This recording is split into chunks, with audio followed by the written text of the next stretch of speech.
Hey everybody, Kyle Goth here from GoatFilmReviews.com and the Goat Film Reviews YouTube channel, and I've got my first reaction to the new Brandon Cronenberg film Infinity Pool, which is now in theaters.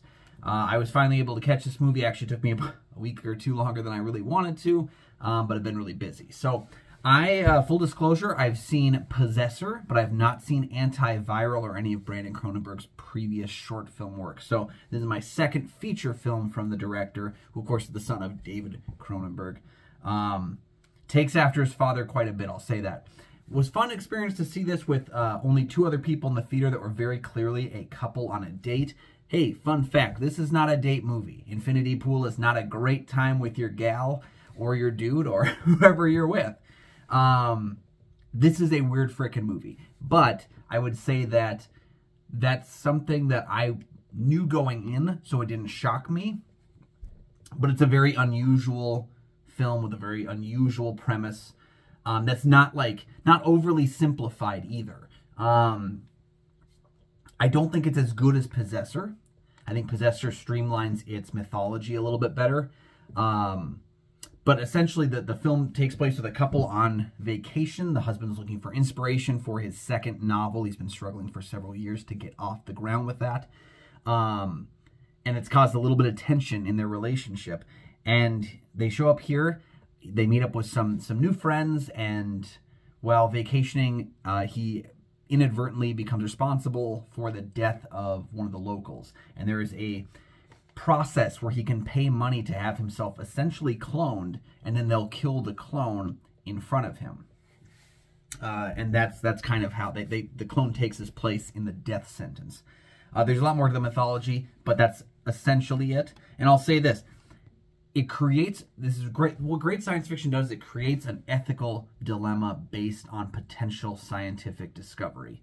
And that's one of the things that this film does very, very well. I think when it's focused on the idea of the doubles and what's being done there, it's a really captivating premise. There's a lot of great symbolism there about how, you know, the richest Americans basically can buy their way out of prison, buy their way out of any crime, whereas if you're poor and you can't afford bail money or the financial cost of defending yourself, then you're just going to get stuck with whatever we can do. And I think that's a really, really captivating idea, especially as America kind of looks at its bail process.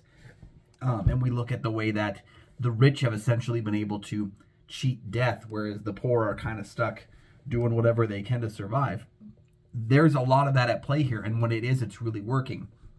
The problem with this film is there's an extension past the area where I felt we were focused on the doubles and focused on that part of the story, where our main character gets kind of embroiled with other people who have gone through this process. And some of that works and some of it doesn't work.